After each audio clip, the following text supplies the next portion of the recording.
भाई supreme court की अपनी रूलिंग है 2023 की कि अगर ऐसी कोई भी हेट स्पीच सामने आती है, ऐसा कोई भी एक्शन सामने आता है, आपको एफआईआर दर्ज करनी है।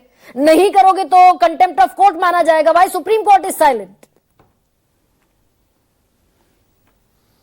देखिए गरिमा जी, जिस तरीके की भाषा असम के मुख्यमंत्री या उत्तर प्रदेश के मुख्यमंत्री या भारतीय जनता पार्टी की सरकारों के मुख्यमंत्री और नेताओं की है, तो मुझे लगता है आज जो बात सर्वोच्च न्यायालय ने कह रखी है, आज खुद स्वतः संज्ञान लेकर के सर्वोच्च न्यायालय को ऐसे मुख्यमंत्री, आसाम जैसे मुख्यमंत्री के खिलाफ तो तुरंत एफआईआर करा के इसको जेल में डाल देना चाहिए, तुरंत। और आप अगर यह उम्मीद करती हैं गरिमा जी कि आरएसएस और भारतीय जनता पार्टी के लोग देश की संस्कृति और एकता और अखंडता की बात करेंगे, ये संविधान की बात करेंगे, ये तिरंगे की बात करेंगे, तो फिर आप खुद गलतफहमी में हैं।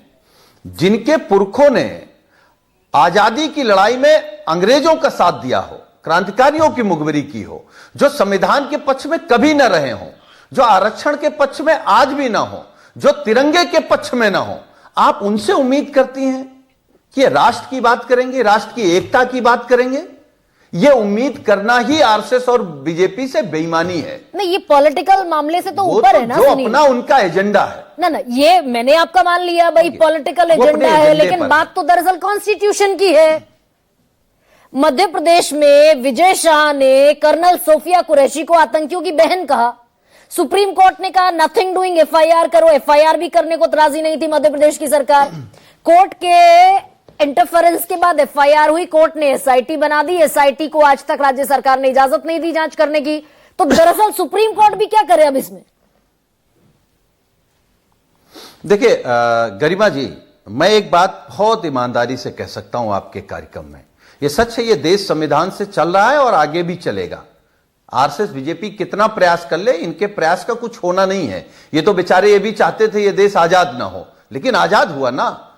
मैं केवल एक बात कह रहा हूं, अगर सर्वोच्च न्यायालय ध्यान से इस देश के नेताओं की टिप्पणियों पर नजर डालेगा तो वो नीलेश राणे हो, विजय शाह हो, हेमंता हो, योगी आदित्यनाथ हो, इस तरीके के सारे नेता आपको जेल के पीछे नजर आएंगे। और देर सवेर इन सब लोगों का हश्र वही होना है, क्योंकि यह देश संविधान से चल रहा है। संविधान देर सवेर काम तो करेगा। ऐसा नहीं है कि आज, मैं तो फिर कह रहा हूं, इन लोगों से पूछिएगा, ये भारत की एकता अखंडता की बात करते हैं, भारत माता की बात कहां देखिए भाषण में तो करते हैं, बहुत अच्छे से करते हैं। नहीं, आप कह रहे हैं संविधान से चलेगा। एके वाजपेयी, भाई विजय शाह पर अगस्त तक जांच पूरी हो जानी थी। एके वाजपेयी, विजय शाह पर अगस्त तक जांच पूरी हो जानी थी। अगस्त बीता, अगस्त, सितंबर, अक्टूबर, नवंबर, दिसंबर, जनवरी, आधा फरवरी चला गया। सुप्रीम कोर्ट भी टूथलेस, हेल्पलेस दिखाई दे रहा है क्या? नहीं, ऐसे नहीं कह सकते, बिकॉज सुप्रीम कोर्ट के पास एक्स्ट्राऑर्डिनरी पावर आर्टिकल 142 में है। उनके समक्ष क्या केस है, क्या मटेरियल है, नहीं है, उससे कोई मतलब नहीं। कोई भी ऑर्डर किसी भी केस में पास कर सकते हैं। तो सुप्रीम कोर्ट को आप इसको कम मत आकिए। तो हम जानबूझकर हम दरअसल क्या जहर निगल रहे हैं? नहीं। बयान दिया विजय शाह ने, सार्वजनिक सभा में बयान दिया था। मैं सुनो सही ना जी, सुनिए सही ना, मैं क्या कह रहा हूँ। विजय शाह का मामला देखिए, रूल से ही चलेगा मामला, प्लीज। मैं बार बार ये बात कह रहा हूँ, एसआईटी की जब तक रिपोर्ट नहीं आएगी कि हमने इन्वेस्टिगेशन करके हम इस नतीजे में पहुंच गए कि वीडियो जेन्युइन था, उनकी स्टेटमेंट जेन्युइन थी, तब को सुप्रीम कोर्ट कार्रवाई कर। सुप्रीम कोर्ट सो मोटो इन्वेस्टिगेशन नहीं कर सकता। ठीक, ओके। अब मेरी एक बात का जवाब दीजिए एके वाजपेयी। सबसे पहला, भाई विजय शाह ने जो एक पब्लिक फोरम पर, पब्लिक डोमेन में बयान है, विजय शाह ने कहा कर्नल सोफिया कुरैशी आतंकवादियों की बहन है। सही था, गलत था? अब उसमें डिफेंस उनका ये भी हो सकता है। पहले एक सेकंड जवाब, अगर ये बयान जेन्युइन है तो गलत है कि सही है? देखिए बयान में, इस पर आइए ना सर। अगर ये बयान जेन्युइन है तो गलत है कि सही है? नहीं आ पाऊंगा ना, जब तक टोटलिटी में पूरा बयान नहीं होगा, मैं ये कह रही हूँ कि अगर जेन्युइन है बयान तो गलत है कि सही है? भाई अगर जेन्युइन है तो गलत है, अगर जेन्युइन है तो गलत है, कोई लाग लपेट नहीं। और यही तय करना था एसआईटी को, जो सुप्रीम कोर्ट ने बनाई थी। अरे एसआईटी में बहुत सारी चीजें, जो वीडियो टीवी पे चला, उस वीडियो में कितना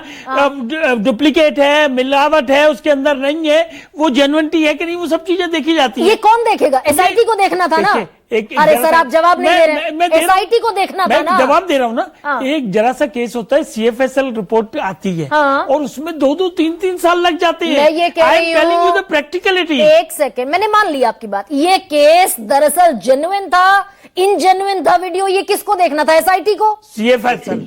नो, एसआईटी नहीं, सीएफएसएल को। वीडियो ओरिजिनल है, छेड़छाड़ तो नहीं हुई, क्या हुआ उसमें, क्या नहीं हुआ। और वहां लाइन लगी होती है, पूरे हिंदुस्तान में 7 या 8 लैब है, प्लीज, सीएफएसएल की। और ये सीएफएसएल की जांच लेबोरेटरी को भेजने की जो इजाजत एसआईटी को मिलनी थी, ये राज्य सरकार ने इजाजत ही नहीं दी। आप उसमें बच जाइए, तो बहुत जबरदस्त टेक्निकलिटीज हैं। आप इस पे आइए कि सो मोटो सुप्रीम कोर्ट कह रहा है, मैं टेक्निकलिटी में नहीं जा रही हूँ। सुप्रीम कोर्ट ने कहा को सब मालूम होता है कि एसआईटी को इजाजत ही नहीं दी राज्य सरकार ने। सुप्रीम कोर्ट में दोनों तीनों पक्ष होते हैं, एक एक चीज खोल के रखी जाती है। सो मोटे पे आइए ना, जो आप हेमंत विश्व शर्मा के लिए कह रहे हो। ठीक, ओके, मतलब एसआईटी को राज्य सरकार जब तक जांच करने की इजाजत नहीं देगी, और उस पर सीजेआई हैरान है।